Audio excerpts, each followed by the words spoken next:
কথা বলে অনেকে বলে বৈষম্য বিরোধী ছাত্র আন্দোলন, আমি কিন্তু তা বলি না, আমি বলি স্বৈরাচার বিরোধী আন্দোলন। কারণ এই স্বৈরাচার বিরোধী আন্দোলন আমরা গত 16 বছর যাবত করে আসছি। আমরা কোন বৈষম্য বিরোধী আন্দোলনের কোনো মাঠে মানে না, আমরা মাঠে ছিলামই, আমরা মাঠে ছিলামই, আমরা আন্দোলনে ছিলাম। এই 16 বছর আন্দোলনের ফসল এই জুলাই আগস্ট।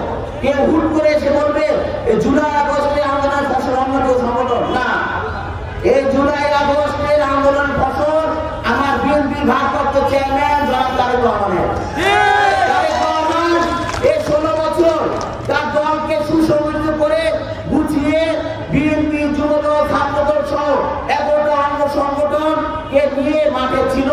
তার কারণে জুলাই আগস্ট আন্দোলনে বিএনপি ভারপ্রাপ্ত চেয়ারম্যান সফল হয়েছে।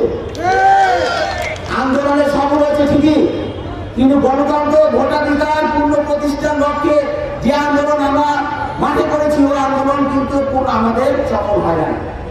আমাদের সামনে দিকে আগাতে হবে।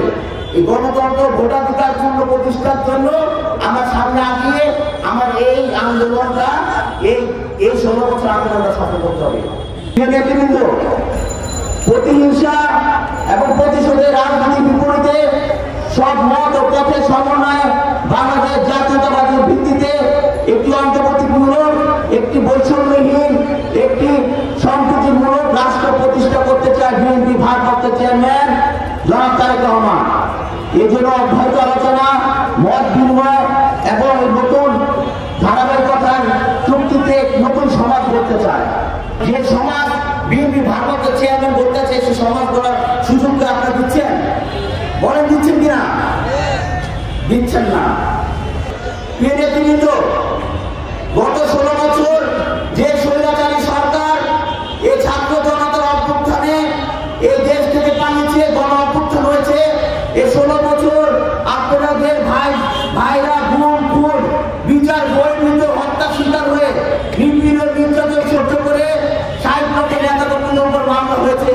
সমস্ত কিছু সহ্য করে আপনারা কিন্তু দল করছেন, এখন বাসায় ঘুমাচ্ছেন। যে ধারাবাহিকতা, যে গণতন্ত্র এবং ভোটাধিকার প্রতিষ্ঠার জন্য গত 16 বছর আমাদের বিএনপি ভারপ্রাপ্ত চেয়ারম্যান আন্দোলন সংগ্রাম করেছে, এই দলের নেতাকর্মীদের নিয়ে ওই লক্ষ্যকে আমাদের পৌঁছেছে, ওই লক্ষ্যকে কিন্তু আমরা পৌঁছাতে পারি না। লড়াই কিন্তু এখনো শেষ হয় নাই, আমাদের ওই লক্ষ্যকে পৌঁছাতে হবে।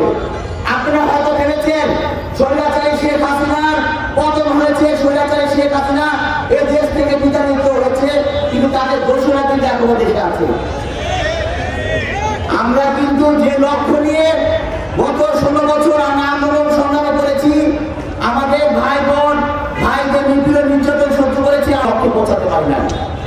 আমাদের লক্ষ্যে পৌঁছাতে হবে, নিশ্চিন্তায় নির্দ্বিধায় ঘুমাবেন না। লড়াই কিন্তু এখনো শেষ হয় নাই।